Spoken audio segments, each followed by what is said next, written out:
আসসালামু আলাইকুম প্রিয় শিক্ষার্থীবৃন্দু। কেমন আছেন সবাই? আশা করি আল্লাহর রহমতে সবাই ভালো আছেন। শুরুতে একটা কথা বলে রাখি, আমরা আপনাদের জন্য অনেক কষ্ট করতেছি। শুধু আপনাদের কাছে একটা জিনিস চাই, অবশ্যই আমাদের চ্যানেলটাকে সাবস্ক্রাইব করে আমাদের সঙ্গেই থাকবেন। প্রিয় শিক্ষার্থীবৃন্দু, লেকচার পাবলিকেশনের প্রশ্নগুলো অনেকেই চেয়েছেন। আমরা অলরেডি আপনাদেরকে গণিতে যে সৃজনশীলগুলো ছিল, সেগুলো সমাধান করে দিয়ে দিয়েছি। এটা হচ্ছে সংক্ষিপ্ত প্রশ্নের উত্তরগুলো। আর এমসিকিউ আমরা দিয়ে দিয়েছি। আপনারা যদি না পেয়ে থাকেন, অবশ্যই অনুরোধ থাকবে আমাদের ভিডিওতে গিয়ে আমাদের চ্যানেলে ঢুকে ভিডিওগুলো দেখুন, ভিডিওগুলো চেক করুন, ইনশাআল্লাহ সবকিছু পেয়ে যাবেন।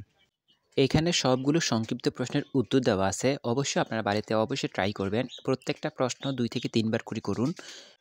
ভিডিওটি সম্পূর্ণ দেখার অনুরোধ রইল। অবশ্যই ভিডিওতে একটা লাইক করে দেবেন। আর আপনার যদি কোনো মূল্যবান মতামত থাকে অবশ্যই কমেন্ট করে জানাতে পারেন। ইনশাআল্লাহ আমরা কমেন্টে রিপ্লাই দেওয়ার চেষ্টা করব। ভালো থাকেন, সম্পূর্ণ ভিডিওটা দেখেন। আর যাওয়ার আগে একটাই কথা, অবশ্যই আমাদের চ্যানেলটিকে সাবস্ক্রাইব করে রাখুন পরবর্তী সকল আপডেট পাওয়ার জন্য।